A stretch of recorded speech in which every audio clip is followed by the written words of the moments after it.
Millet Marvels, changing the way world eats by Tenali Double Horse.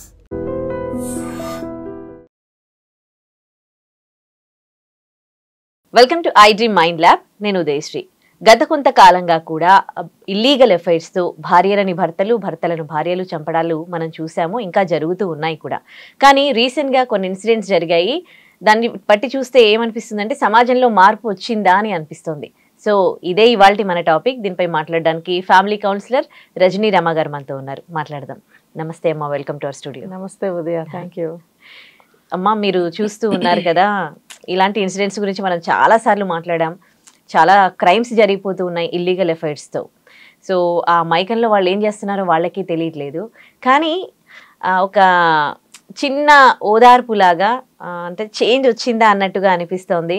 ఒక 2-3 ప్లేసెస్లో ఇట్లా illegal affairs పెట్టుకున్నప్పుడు భార్యే భర్తకి, భర్తనే భార్యకి ఇంకొక వివాహం చేసేయడం అనేది. సో ఇప్పుడు ఈ మార్పుని మీరు ఎట్లా చూస్తారు? మార్పు మంచిదే, కానీ కొన్ని సందర్భాల్లో కొత్త సమస్యలు కూడా వచ్చే పరిస్థితి ఉంది. అంటే ఇక్కడ ఇప్పుడు కొన్ని ప్లేసుల్లో మనం విన్నాం ఈ మధ్య, యూపీలో ఒకటి, ఇక్కడ మనకే తెలుగు రాష్ట్రాల్లో ఒక చోట 2-3 సంగతులు ఇన్సిడెంట్స్ జరిగాయి. ఏంటనంటే భార్య వేరే అతనితో ఇల్లీగల్ అఫైర్ పెట్టుకున్నప్పుడు ముందుగానే తెలుసుకొని, యూపీలో అటు సైడు 2 సంఘటనలు జరిగాయి, మనం మాట్లాడాము కూడా అప్పుడు.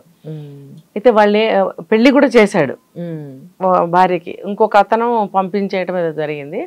అయితే ఇది ఎక్కడ మనల్ని చంపుతుందో, లేకపోతే అనవసరం హత్యకు గురయ్యి ఇప్పుడు ఇటు తల్లిదండ్రులకి దూరం అవుతాము, ఇటు కన్న బిడ్డలకి దూరం అవుతాము, ఆవిడెటు వెళ్ళిపోతుంది. ఇప్పుడు ఆ పిల్లలు అనాథలు అవుతారు. పెద్ద వయసు వచ్చిన తర్వాత ఇతని తల్లిదండ్రులు అనాథలు అవుతారు, చూసేవాళ్ళు లేక. సో ఇప్పుడు ఒక ఫ్యామిలీ మొత్తం కూడా బాండ్ అనేది నాశనం అయిపోతుంది. ఇప్పుడు ఇతని తల్లిదండ్రులను చూసుకోవాలి, పిల్లల్ని పెంచి పెద్దవాళ్ళని చేయాలి. చేసిన తర్వాత ఇతని వృద్ధాప్యం పిల్లల సంఘటనలో జరుగుతూ ఉంటుంది. ఈ మొత్తం 3 తరాలు కూడా మిస్ అవుతాయి. మిస్ అవడం అంటే ఒక అన్యాయానికి గురవుతాయి. సో ఇది ఆలోచిస్తున్నారు ఇప్పుడు మగవాళ్ళు కొంతమంది. ఇప్పుడు నేను గనక చనిపోతే నా తల్లిదండ్రులు ఏమవుతారు, నా పిల్లలు ఏమవుతారు? ఇప్పుడు మన ఎవరొక రీల్ చేశారు దీని మీద. అది సమాజంలో ఒక చిన్న మార్పు తీసుకురావటం కోసం, అంటే సమాజంలో మార్పు అనే కంటే వ్యక్తుల యొక్క ఆలోచనలో మార్పు తీసుకురావటం కోసం. ఇప్పుడు ఏదైనా ఒకటి జరిగిందంటే ఆ సమస్య గురించే ఆలోచిస్తాం. అమ్మో ఇది ఎందుకు జరిగింది, అమ్మో ఇలా జరిగిందా, ఎలా ఎలా ఎలా ఎలా ఆ ఎలాలో నుంచి బయట ఎలా పడాలి అనే దాని గురించి ఎవరు ఆలోచించట్లేదు. ఆ మైండ్ థాట్ ప్రాసెస్ని ముందుకు తీసుకెళ్ళలేకపోతున్నారు. అక్కడే సమస్యలోనే ఉంటున్నారు, పరిష్కారం వెతకట్లా. అయితే దీనికి కొంచెం ఇదిగా వీళ్ళు ఒక చిన్న రీల్ చేశారు. ఏంటంటే జరిగాయి గతంలో, రియల్ గానే జరిగాయి, వీళ్ళు రీల్ చేశారు. ఏంటంటే పెళ్లి భార్యని ఎవరితో అయితే కనెక్షన్ పెట్టుకుందో అతనికి ఇచ్చి పెళ్లి చేయడం అనేది మార్పు ఆ రీల్లో మనకి చూపించారు. అయితే చాలా బాగా వైరల్ అయింది అది. ఇది రియల్ గా కూడా మన యూపీలో అక్కడ 2 సంఘటనలు జరిగాయి.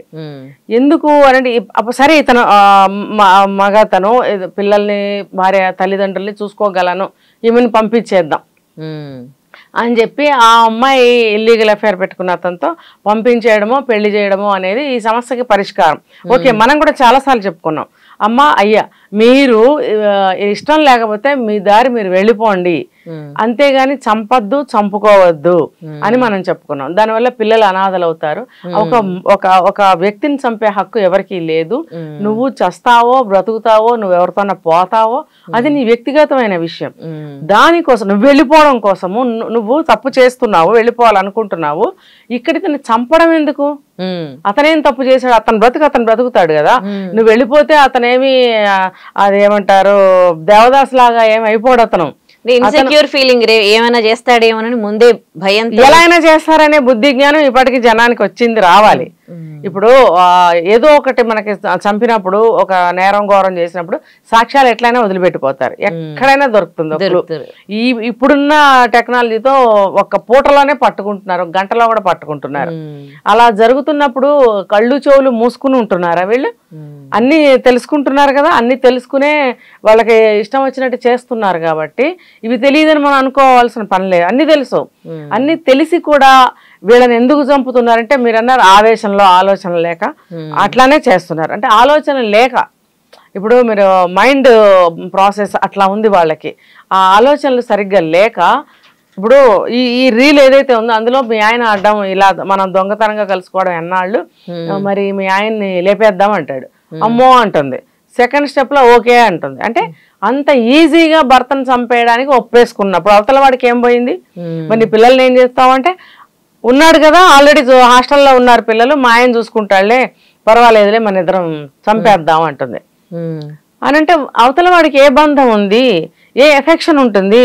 వాడు చంపుతాననే అంటాడు, లేకపోతే ఇద్దరం కలిపి చంపుదాం అంటాడు, లేకపోతే ఈ అమ్మాయితో చంపిస్తాడు, విషయం పెట్టడమో ఇంకోటో అంటాడు. చాలా జరిగాయి కదా, ఇప్పుడు జరిగినాయి కాబట్టి నేను చెప్తున్నాను, నా సొంతగా నేనేం చెప్పట్లేదు. మరి అలా జరిగినప్పుడు, పట్టుబడినప్పుడు వాడు ఏమంటున్నాడు? మీ ఆవిడే చేయమందని కూడా చెప్తున్నాడు.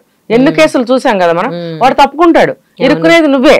ఎందుకంటే నువ్వు ఇక్కడ మెయిన్ పర్సన్, అతని కుటుంబానికి సంబంధించిన వ్యక్తివి నువ్వు. అవును, కాబట్టి నువ్వు ఇరుక్కుంటావు. నువ్వు ఆలోచించుకోవాలి. అది దిగమంటాడు, దిగేదాన్ని లోతు నువ్వు చూసుకోవాలి, రాబోయే రిఫ్రికేషన్స్ నువ్వు ఫేస్ చేయాలని చెప్పి నువ్వు తెలుసుకోవాలి. ఇది ఆలోచన అనేది లేకపోవడం వల్ల అలాగా టెంప్ట్ అయ్యి వాళ్ళతోటి కమిట్ అయ్యి భర్తల్ని చంపేయడం. ఇప్పుడు కొత్తగా యువకులు ఆలోచించాల్సింది ఏంటంటే, ఇప్పుడు వన్ సైడ్ చెప్తా నేను, యువకులు అబ్బాయిలు ఏ వయసు అయినా సరే ఆలోచించాల్సింది ఏంటంటే, ఈ రీల్లో మనకు అదే మోరల్ అనమాట. ఈ రీల్లో రియాలిటీ అయిపోయింది ఇప్పుడు. ఇది మోరల్ ఏంటంటే, మొరాలిటీ, నా తల్లిదండ్రులు నన్ను నమ్ముకుని ఉన్నారు, నేను నా తల్లిదండ్రులకు పుట్టాను, నా తల్లిదండ్రులు మేమందరం మంచిగా చక్కగా చల్లగా ఉన్నామని సంతోషిస్తూ వృద్ధాప్యాన్ని గడుపుతున్నారు. రేపొద్దున ఇంకా పెద్దవాళ్ళు అయినప్పుడు వాళ్ళని చూసుకోవాల్సిన బాధ్యత వాళ్ళ పిల్లలుగా మాకే ఉంటుంది.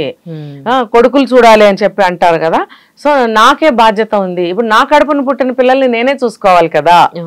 ఇంతమంది నా మీద ఆధారపడినప్పుడు ఇన్ ఫ్యూచర్ నేను ముసలివాడిని అయిన తర్వాత నన్ను చూసుకోవడానికి నా పిల్లలు ఉండాలి. సో నా పిల్లల్ని నేను కాపాడుకుని ఒక మంచి స్థాయిలో వాళ్ళని నిలబెట్టినట్టయితే నన్ను కూడా వాళ్ళు చూస్తారు. సో ఇదంతా నేను మానుకుని దాని చేతిలో నేను ఎందుకు చచ్చిపోవాలి అని చెప్పి ఆ అమ్మాయికి వాడికి ఇచ్చి పెళ్లి చేస్తాడు. పెళ్లి చేయడానికి నిర్ణయించుకుంటాడు.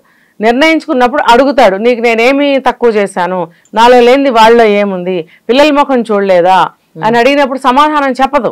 ఏముంటుంది, జస్ట్ ఆకర్షణ మోజు పోతుంది అంతే. ఆ ఒక్క కారణంతోనే వెళ్ళిపోయింది ఈ కేసులో. కాబట్టి ఆ అబ్బాయిలందరూ కూడా ఇది ఆలోచించండి, పెళ్లి చేసుకోవటానికి భయపడాల్సిన అవసరం లేదు. పెళ్లి చేసుకోండి అబ్బాయిలు.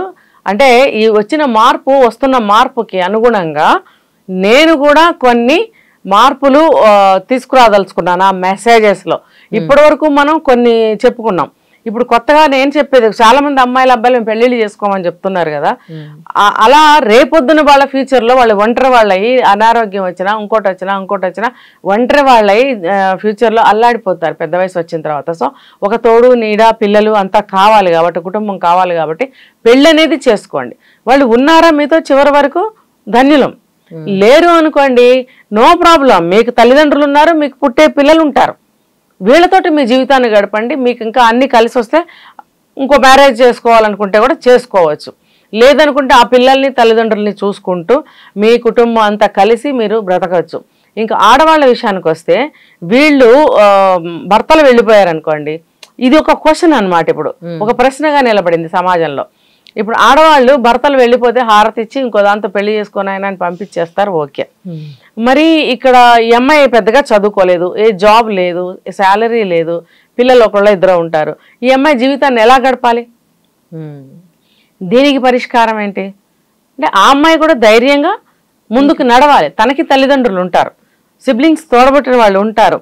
పిల్లల్ని ఎలాగోలా జాగ్రత్తగా చదివినంత వరకు, చదివించగలిగినంత వరకు చదివించాలి. తర్వాత వాళ్ళ కాళ్ళ మీద వాళ్ళు ఎలాగో నిలబడతారు. ఇప్పుడు వాళ్ళ స్థాయిని బట్టి బాగా చదువుకున్నారు, చదివించగలిగారు, పెద్ద స్థాయిలో స్థిరపడతారు. లేదు, వాళ్ళ స్థాయిని బట్టి వాళ్ళు స్థిరపడతారు, చాలు కదా. వాళ్ళ లైఫ్ వాళ్ళు లీడ్ చేసుకుంటూ ఆ ఫ్యామిలీతోనే వాళ్ళు హ్యాపీగా గడపాలి అని చెప్పి ఒక కొత్త మార్పు మన సమాజంలో అందరూ కూడా తీసుకురావాలి. తర్వాత ఆ దిశగా ఆలోచించాలి. వాడు అన్యాయం చేశాడు, ఇది అన్యాయం చేసిందని ఏడుస్తూ కూర్చోవద్దు. చంపేస్తాడు, చంపేసింది అనే బాధలు కూడా మనకొద్దు. చంపించుకోవద్దు, చంపొద్దు. ఒక వస్తువు మీద మనకి ఇష్టత లేకపోతే పక్కగా పెట్టేస్తాం. ఇది కూడా అంతే అనుకుని మనము రియాలిటీగా ఆలోచించాలి, ప్రాక్టికల్గా ఆలోచించాలి. మన మీద ఇష్టం తప్పినప్పుడు ఆ మనిషి మనతో ఉండదు. అలాంటప్పుడు మెల్లగా ఆ వస్తువుని తీసేయడం మంచిది. ఇన్ ద సెన్స్ వాళ్ళని మెల్లగా పంపించేయడమే, వెళ్ళిపోమని చెప్పి పంపించేయడమే. అంతేగాని చంపుకోవద్దు, చంపొద్దు. సో అది పరిష్కార దిశగా ఆలోచించాలి. సమస్యలోనే ఉండద్దు, పరిష్కారాలు ఎప్పుడూ దొరుకుతాయి. ఇది మనం ఎప్పటి నుంచో చెప్తున్నాము. ఇంకొంచెం బెటర్గా ఆలోచించి మీరు కూడా మీ లైఫ్ డెసిషన్స్ తీసుకోండి. రైట్, థ్యాంక్ యూ అండి.